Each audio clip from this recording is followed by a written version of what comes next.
Hey guys, what's up? So, how are you doing, my dear friends? What is up with you? So, guys, today I bring you 10 most important questions for geography. Guys, so the prelims is coming soon, only 6 months left now. You have December, January, February, March, April, May, and my dear friends, today in our series, we are continuing with 10 most important questions. Fine.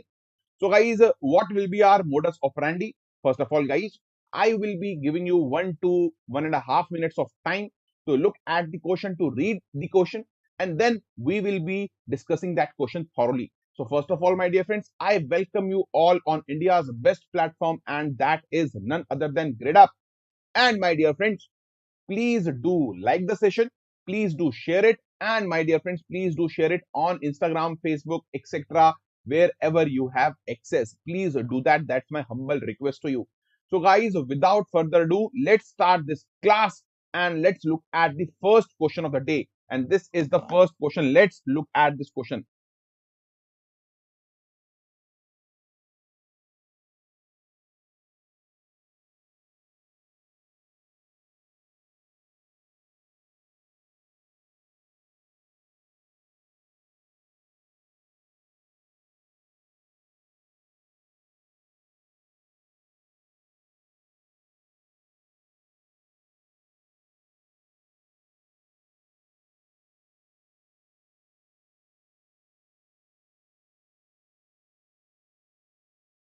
Okay.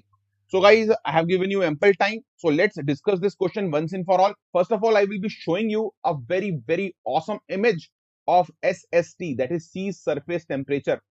So, my dear friends, this is a image, as you can see, of sea surface temperature. Now, my dear friends, in this image, if you look at, just a second, guys. Yeah, now. So, as you can see, my dear friends, in the north, so this is the equator, guys. If you look at, so guys, in the north, if you look at, the average temperature of ocean is 19 degrees Celsius, and in the south, the average temperature of the ocean is a 16 degrees Celsius. Why is this differential? My question to you is, guys, why is this differential, you know, is here? See, my dear friends, I will tell you. Number one, in the northern hemisphere, guys, the amount of land is quite high. As you can see, the amount of land is quite high. Full Asia is in the north, Europe, more than 60% of Africa is in north, even North America. And in the south, guys, you will see that the amount of land is very less. Yes or no? So land, my dear friends, it absorbs more heat. It absorbs heat quickly. Yes or no? Hence, southern hemisphere is colder and northern hemisphere is, little bit warmer. Yes or no? I have told you the average temperatures that we have, 19 degrees and 16 degrees. Hello, Vani ji, what's up? Now, my dear friends, the answer will be C. Both are correct. The oceans in northern hemisphere receive more heat than the oceans in the southern hemisphere. Yes, why? Because the presence of more land where in the northern hemisphere. Now, the second statement, the onshore winds drive warm surface water towards the shore and raises the oceanic water temperature. So, my dear friends, as you can see, warm wind is the trade wind that is blowing like this. You can see the western shores of the oceans or the eastern shores of the continent, they are more warmer because of these trade winds. Yes or no? So this statement, my dear friends, will also be right. Answer will be C. Very, very good, my dear friends. This is an awesome question. So answer will be C. Next question, guys. Let's look at the next question. Yes, please do this question once and for all.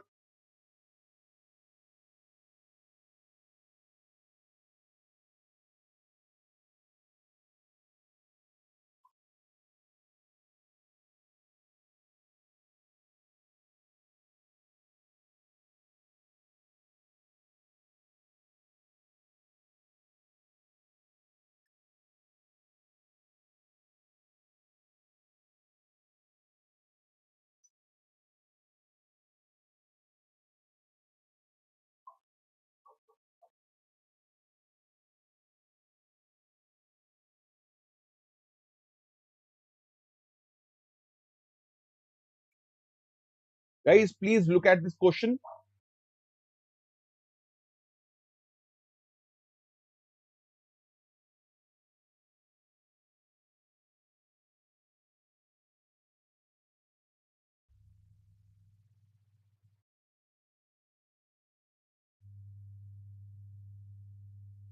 Yes, Ashneet, that there has been some issues, and that class will be conducted soon. Fine. So today let's focus up here, guys. Now, guys, if you look at this question asks you about two important things. Number one is tides, and number two is surges. Now, statement number one says wave is a surface phenomena and it does not impact the stagnant water found in deep oceans. This statement, my dear friends, is basically, guys, wrong. Wave may be the surface phenomena, but it do affect the water found in deep oceans. I will tell you why. Guys, we all have read about this thing known as upwelling. What happens in upwelling, my dear friends? See, what will happen? The wave or the wind that is blowing will create a wave, and due to that, my dear friends, the water that is lying here will be moved away from this area. Now, guys, as water is removed from this area, new water from beneath the ocean will come up. This cold water will come up, and this process will be known as upwelling. So as you can see, a wave is definitely affecting the stagnant water found in the deep oceans. There is some effect. It is not zero effect. There is some effect. It may be 1% or 2%. So this statement, my dear friends, will be definitely wrong. Number two, tides are formed due to gravitational attraction of the sun and the moon, while surges are formed due to meteorological effects. See, this question is saying meteorological effect, that is effects that are related to climate and weather. Definitely, guys, surges are created due to storms. Storms are nothing but high winds that are blowing here. Yes or no, my dear friends? So the answer will be B, not C, my dear friends. There is a misprint here. It is not C. It is, my dear friends, B. Please do remember this thing. See, so this is a diagram of a storm surge. Now, guys, as you can see, due to high winds, these waves are created, which has high amount of force that is transferred into ocean, and due to which storm surges are created. That is higher waves. The water, my dear friends, will ingress into the coastal regions and create havoc. Now, my dear friends, other than that, if you look at tides, tides are created due to the gravitational pull of sun and moon. We all know why, guys. This is a tide. As you can see, this is earth and this is, let's say, moon. So there are two bulges here. This is, my dear friends, tell me what? This is the zenith bulge and this is nadir bulge. Zenith bulge is created due to the gravitational pull of moon, and nadir bulge is created due to the centrifugal force created due to the rotational motion, of earth and the moon. Yes, my dear friends, this is due to centrifugal force, in Hindi known as kendra prasarak bal. Yes or no? The answer, my dear friends, will be B. Next question, my dear friends.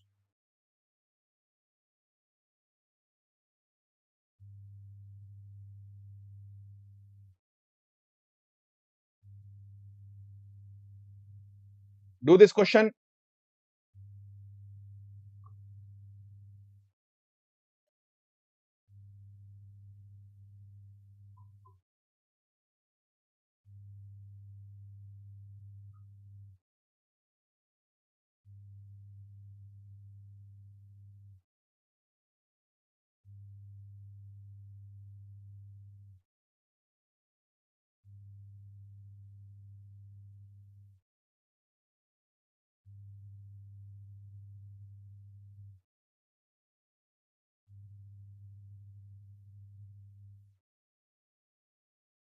Okay, let's discuss this question once and for all, my dear friends.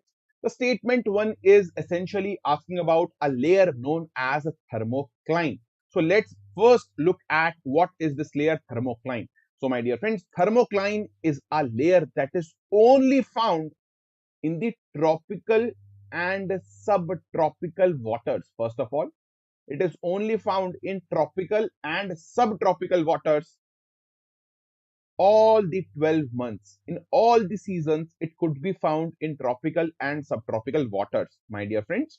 This layer of thermocline will be found only in the summer months, where in the temperate waters, and in the polar waters, it is never ever found because they are already frozen, my dear friends. Yes or no? Never found. So what is this thermocline? Let's guys, let's dissect this word thermocline and let's look at what this term essentially means. Thermo is definitely relating to temperature. Cline definitely relates to the slope. So it is a slope where temperature decreases drastically. So guys, this thermocline layer is between 300 meters and 1000 meters of the depth, my dear friends. As you can see, as you come down at this layer, the temperature is decreasing drastically, as you can see. Yes or no? So this layer that is between 200 and 1000 meters, my dear friends, on an average, is the thermocline layer that is only present in temperate waters and tropical waters. In temperate waters, it is present only in summers, and in tropical, subtropical, oceans, it is present whole year. Yes or no? Now, guys, my dear friends, hence thermocline is a boundary region where rapid decline of a temperature is observed in the ocean. So, guys, basically, it is not a boundary as you can see. Yes or no? Thermocline is a transitionary zone. It is a zone between 200 meters to 1000 meter. It is not a line, it is not a boundary. Please do remember this fact. Fine. Now number two is the top layer of the ocean is composed of cold water due to association with cold winds blowing over it, my dear friends. Fine. So guys, as you can see, statement number two is definitely wrong. The upper layer, because it will receive insolation in high quantity, it will be warmer. Yes or no? It will be warmer. So it is warmer, it is not colder. Maybe yes, it is possible that in the cold regions it may be cold. Fine. But statement one is definitely true because it is, my dear friends, a region where there is a rapid decline, where there is a rapid decline in the temperature of the ocean. Yes or no? Now, let's look at the third statement. There is a uniform decrease in temperature of the ocean with increase in depth. Guys, does this declination of temperature in any kind looks uniform to you? It's not uniform. As you can see, it first decreases drastically and then there is a subtle decline. Yes or no? Then there is a subtle decline approaching to zero, but it is never zero at the depths. So this is not uniform for sure, my dear friends. So this statement will be wrong as well. So the question asks you which of these statements are incorrect. So incorrect are 2 and 3. Yes, answer will be, my dear friends, B. Let's move to the fourth question, please.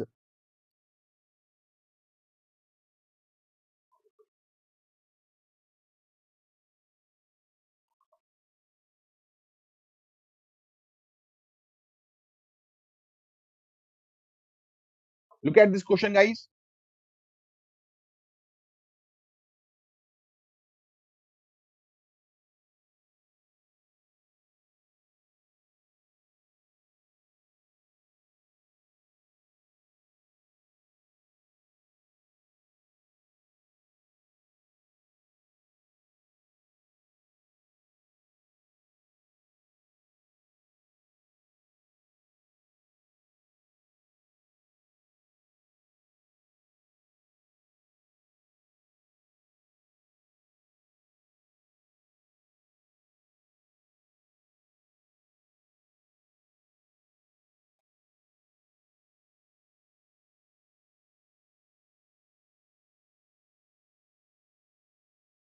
Answer it.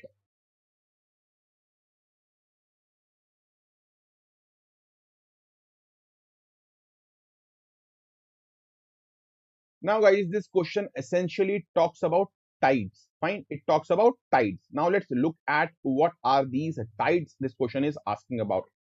So, statement one is when the sun, moon, and earth are in a straight line, these tide achieves maximum height. Yes, that's for sure. And it is called neap tide. No, guys, it is called spring tide. It is not neap tide. I will tell you, no issues in that. Wait for a minute. So, this statement is definitely wrong. When sun, moon, and earth are at a right angle, the height of the tide is diminished. up till here, this is correct, and it is called spring tide. No, it is not spring, it is neap tide. So these two things are written in reverse. Yes or no? So both statements are wrong. Answer will be D. Yes, that's for sure. Let's look at a diagram. So guys, this is a neap tide when the moon, the earth, and the sun, they are at a 90-degree angle.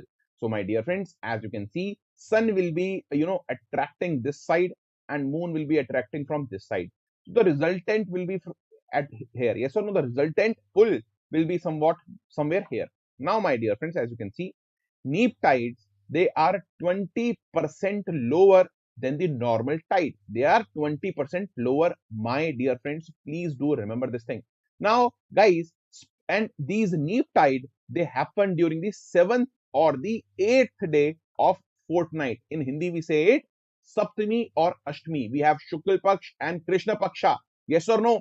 Shukla Paksha is when the Purnima is approaching, the full moon is approaching, and Krishna Paksha is when the new moon or Amavasya is approaching. So during the 7th day or the 8th day of that fortnight of Krishna Paksha or Shulk Paksha, we will be experiencing, my dear friends, the neap tides, where the height of these tides will be 20% lower. My dear friends, let's talk about spring tides now. Now, spring tides will be experienced, my dear friends, twice in a month, like neap tides during full moon and, my dear friends, new moon. So this time, as you can see, my dear friends, is your new moon time. Now during new moon, guys, you can see sun and the moon, they are aligned, and hence their gravitational pull, my dear friends, will be enhanced. Hence spring tides are 20% higher than the normal tides. That's for sure, my dear friends. Now another scenario is when there is full moon, that is, moon is here, earth is in between. Now here as well, guys, this is pulled by the sun, this is pulled by the moon. As you can see, both the bulges, that is the nadir bulge and lunar, nadir bulge and the zenith bulge, both are being pulled. Yes or no? So this is the spring tide, which is 20% higher. Hence, my dear friends, both statements are wrong. They are written in the reverse, and answer will be D. Let's look at the fifth question.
Now, my dear friends, let's look at this question once and for all.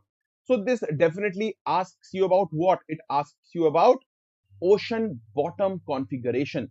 What is the ocean bottom configuration? Now, number one statement is Iceland is part of mid-Atlantic ridge. My dear friends, this question also asks you which of the statement is incorrect, not correct. Please do remember this thing. Please do remember this thing. Yes, my dear friends, Iceland is definitely part of mid-Atlantic ridge. I will show you. So this area, as you can see, is the mid-Atlantic ridge. This mountain chain. Now, my dear friends, this is the longest mountain chain anywhere on earth. Yes or no? The this is the large, longest mountain chain in the world. Fine. But if there is a question which is the longest mountain chain on continent, so that will be Andes mountain, which are here. Fine. These are underwater, that's for sure. Hence, on land, it is Andes, or in the ocean or anywhere on the earth, it is mid-Atlantic ridge. And you can see this is the island. This is the island of Iceland. Fine, this is the island of Iceland, and it is part of MOR, mid-oceanic ridge of the Atlantic Ocean. So this statement is definitely true. Second is seamounts are the mountains with flat topped peaks, while guyots are the mountains with the conical peaks. My dear friends, this is a guyot with a flat topped mountain, and this is a seamount with a conical peak. So this is written in reverse.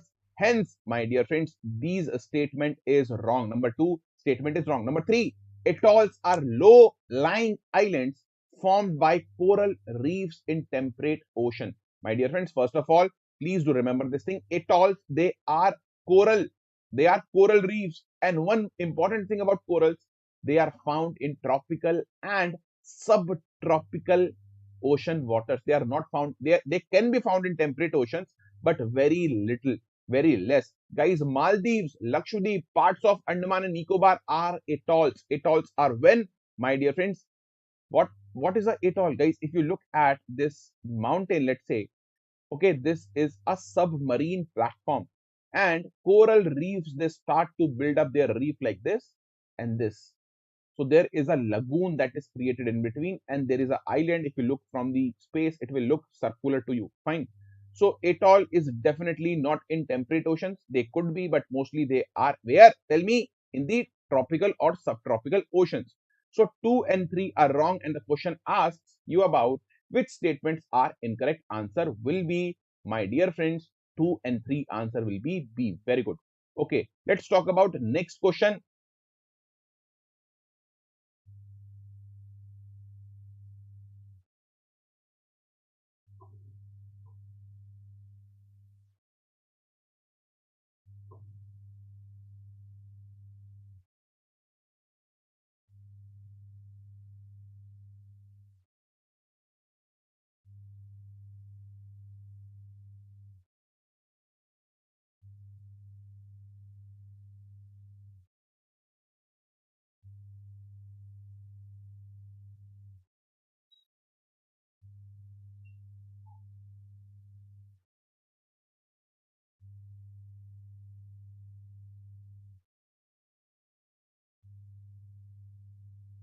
Yes, very good, my dear friends. Please answer it. I am giving you ample time. No issues in that.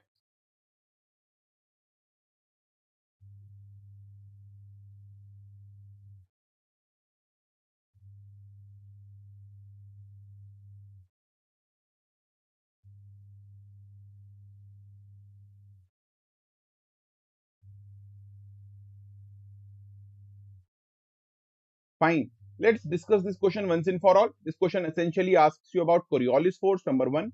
And number two, it asks you about surface currents. Fine. Now, guys, the answer will be basically D. Both statements are wrong. I will tell you why. See, what is Coriolis force? I will tell you. See, so this is the basic Earth, as you can see. So Coriolis force is the force that is created due to rotation of the Earth. Coriolis force is there. Why? Because of rotation of the Earth. Guys, because of this rotation, a thing that is moving in the northern hemisphere is deflected towards the right. Hence, we call it north is right. And which is moving in the southern hemisphere is deflected towards the left. Okay. Please do remember this fact, my dear friends. Now, my dear friends, let's make some of the diagrams and let's see what is this Coriolis force. Now, this is a beautiful diagram, as you can see, and you can definitely see, let's make three arrows. Number one, number two, number three, and number four. Same here. Number one, number two, number three, and number four. Fine. Now, my dear friends, let's now identify the left side and the right side. Now, guys, if you're going like this, your left hand will be this and right hand will be this. Yes or no? So let's say this is left, this is right, this is your left, this is your right. Yes or no? Tell me, my dear friends, this is reverse. Hence, this will be your right, this will be your left, and this will be your right, and this will be your left. Yes or no? Guys, if you're standing like this is your, this wall is on my left hand. But if I rotate, this wall will be on my right hand. Yes or no? That's very, very simple. Now, guys, if you cannot tell what is going on like this, why the left and right is reversed, then I will tell you, to please go back and read class first, second, and third NCRT. Yes, you heard me right. Now, my dear friends, here you will see this is left, this is right, this is left, this is right, this is right, this is left, this is right, this is left. Now, according to the Coriolis force or the Ferrel's law that determines in which direction there will be the deflection, guys, in the northern hemisphere, the deflection will be towards the right, no matter how you are coming. It will be towards the right, like this, my dear friends. In the southern hemisphere, the deflection will be towards the left, like this, my dear friends. Yes or no?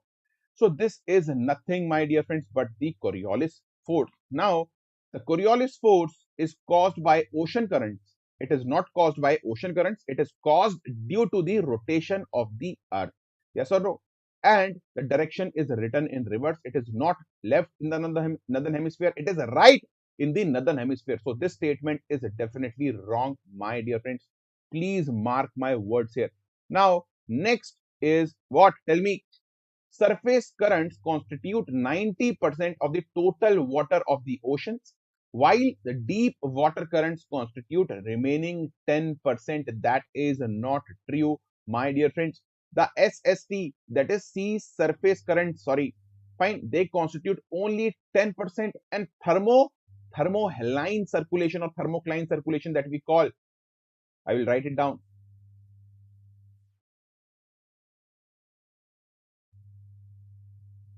They constitute 90%. So it is also written in reverse. This statement will also be wrong. Answer will be D. Yes, that's for sure. Next question, my dear friends. Let's look at the next question of the day. And that is this. Please, please, please look at this question and please answer it correctly.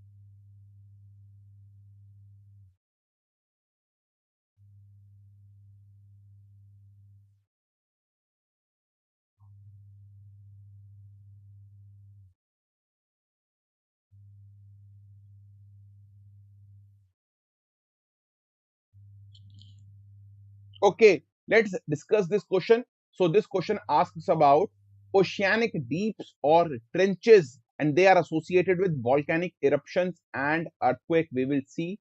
And second statement is maximum number of trenches have been found in the Indian Ocean. That is wrong. It is found in the Pacific Ocean. That's for sure. So statement 2 is definitely wrong, my dear friends. The answer will be A. I will tell you why. See, if you look at this map, my dear friends, this is the map of the Pacific Ocean. And in and around Pacific Ocean, you will find these areas. They are marked by plate boundaries. For example, this is a plate boundary between Filipino plate and the Eurasian plate. This is, your Pacific plate and the Eurasian plate, etc. Fine. Now, guys, you will find along these plate boundaries, you will find maximum amount of volcanoes. That is around 80% volcanoes of the earth, and 85% of the earthquakes of the world, they happen in this ring of fire. Why it is called ring of fire? Because it is most tectonically active area in the world. And here, guys, I have mapped all the trenches for you. For example, Aleutian Trench, Kuril Trench, Japan Trench, Izu Trench, Mariana Trench, the deepest trench, my dear friends, of the world, and the deepest point in the Mariana Trench, and that is the Challenger Deep. You have Ryukyu Trench near Japan, you have Philippine Trench, you have Bougainvillea Trench, you have Tonga Trench, Kermadec Trench, Peru Chile Trench, Middle American Trench, etc. So maximum number of trenches are definitely found in the Pacific Ocean, not the Indian Ocean, my dear friends, because trenches, they are definitely related to the subduction zone. Subduction zone is created when, my dear friends, two plates are colliding with each other. The heavier plate will go under and the lighter plate will be lifted upward, and here there will be a subduction zone where there is a high chance that a trench will be created, my dear friends. Please do remember this thing. And Pacific Ocean is one such area. So oceanic trenches, my dear friends, they are definitely, they are associated with volcanic eruptions. Yes, because they are in a plate boundary zone. Maximum number of trenches have been found in the Indian Ocean. My dear friends, this is wrong. It is found in the Pacific Ocean. So, guys, number one is right because this is a very open statement. This will be right. Answer will be A. Very good. Next question.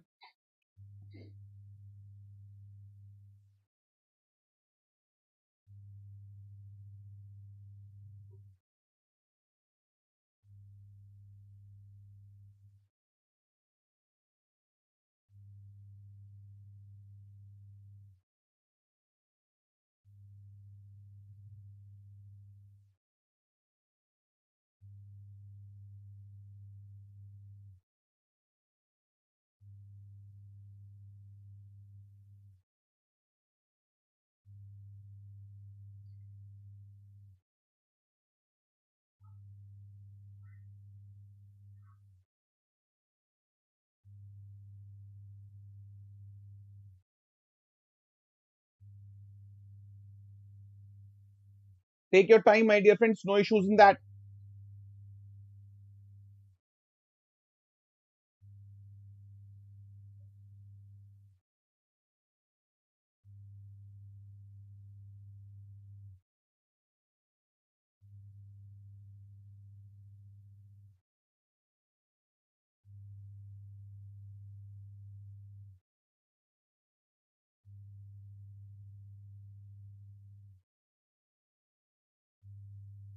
Now, guys, let's look at this. Let's look at column A and then let's look at column B. So first of all, we have to match column A with column B perfectly. Now, jute textile industries, my dear friends, are found where? Tell me. It is found basically, jute textile is found where? Tell me. In West Bengal, and nowadays in Bihar, in Kosi basin as well, we are doing this jute, and in Damodar basin as well, we are doing jute. Now, Jamshedpur is from West Bengal, guys, as you can see, that's for sure, that we know. But my dear friends, we also have Bihar, where there could be jute textile industry, and Bhilai, Chhattisgarh. Here we will definitely not. So 1 and 3 could be the answer for A. It could be 1 or 3. We do not know. Let's leave it then. Fine. Let's look at iron and steel industry. First of all, guys, we all know Bhilai is a steel city. That's for sure. Bhilai is a steel city located where? Tell me, in Chota Nagpur Plateau, where you will find rich deposits of hematite. That is, my dear friends, ore of iron. So Bhilai is the steel city. That's for sure. So we can definitely match B with 4. So B4 is A or B. So let's eliminate those areas where you won't find B matched with 4. Fine. So we have eliminated these two areas. Next, my dear friends, fertilizer industry. My dear friends, we all know in Punjab, Haryana, and Western Uttar Pradesh, we will find agriculture as green revolution. These are the areas, my dear friends, where green revolution was successful, and even today we are practicing the elements. For example, use of high yielding variety of seeds, use of fertilizers, use of pesticides, use of irrigation. Yes or no? So that's what was your green revolution. So you can definitely tell what? Tell me. You can definitely tell me, guys, what you can say. Fertilizer industry will be where there will be green revolution, and it is in Haryana, it is in Punjab, and Western Uttar Pradesh. So Punjab, you can see fertilizer industry. So we can definitely match C with 2. Now, only after looking at two options, we can deduce answer will be C. But let's dwell into other options as well. Now, automobile industry will be better suited for Jamshedpur, where we have a steel plant, or it will be better suited for Bihar, where we do not have a steel plant? Tell me. That is very commonsensical, that yes, D should be matched with 1, and then A should be matched here. Yes or no? So answer will be C. Hence, guys, jute textile industry is in Bihar. I told you that it is in West Bengal as well as in Bihar, because in Bihar, in the Kosi Basin, we are now growing jute in high quantities. Yes or no? So answer will be B. Other than that, guys, the demand of jute in the recent times has increased because of aesthetics, because people need organic things, because people want their mats to be of organic thing, not of plastic. So guys, in today's world, jute products demand, for example, you have bags of jute, you have sheets of jute, etc. And secondly, we have this jute packaging act, in which 100% of sugar should be stored in jute bags. Yes or no? Government has also created this act to increase the demand of jute. So guys, please do remember this thing. Let me show you the areas. As you can see, guys, so this area, as you can see, are the industrial areas of India. So Jamshedpur is definitely located here, as you can see, and where automobiles are being created. And jute, this is the river Kosi, which is coming down like this and meeting the river Ganges. So here, jute production has been increased by the government of India, my dear friends, to make up for the lost regions in Bangladesh. Guys, when there was, the during the independence, Bangladesh was gone. Yes or no? And this was the major jute growing areas of India. So to create an alternative, this Kosi basin was identified by the government, and here, my dear friends, today we are growing jute. So answer will be definitely C. As you can see, guys, we can reduce the answer. We do not need to have the exact knowledge. Yes or no? Now, next question.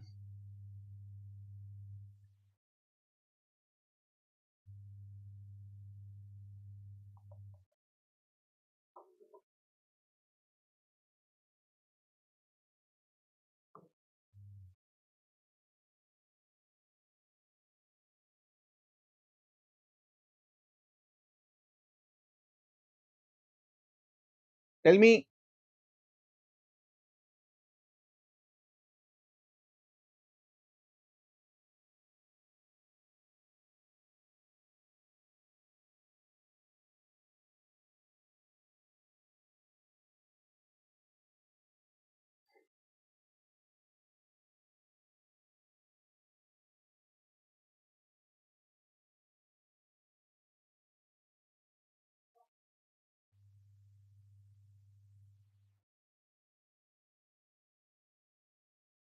Consider the following statement. Fine.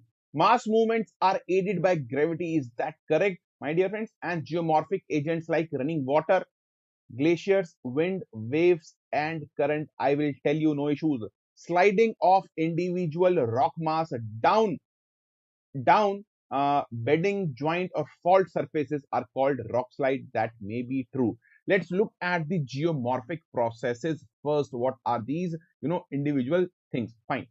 So, guys, we can say that there are three denudational processes. Number one, my dear friends, is your mass movements. For example, you have soil creep that will slowly. There is solidification. Then there is, my dear friends, avalanches. Then there is mud flow, my dear friends. Then there is your, landslides, etc. Then we have erosion. Now, guys, in erosion, the agents like winds, water, etc., they will take away the weathered material. And then we have weathering. Weathering is when, guys, there is a in situ, that is in situ decomposition or disintegration of a rock.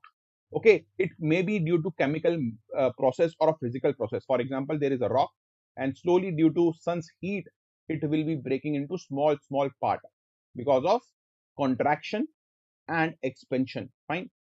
Or maybe possible there is a crack here where water is there, and this water freezes in night. So this water, as it freezes, it expands and it will push the rock further away, breaking the rock further. So that's for sure, my dear friends. These are the three important denudational processes that we should know about. So mass movement are aided by gravity. That is right. And geomorphic agents like running water, no, guys, it is not. Glaciers, no, it is definitely talking about erosion, not the mass movement. So this statement will be wrong.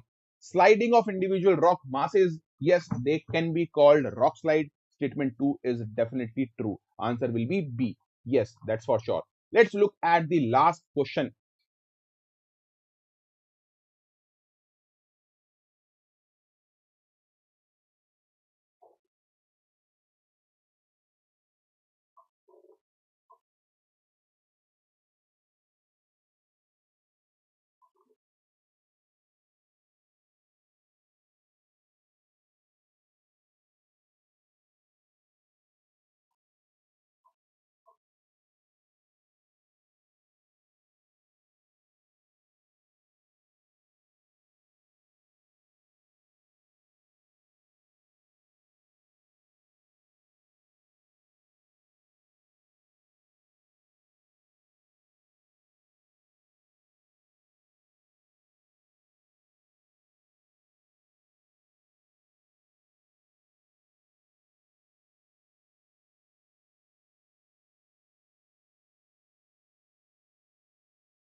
Now, let's look at this question, guys.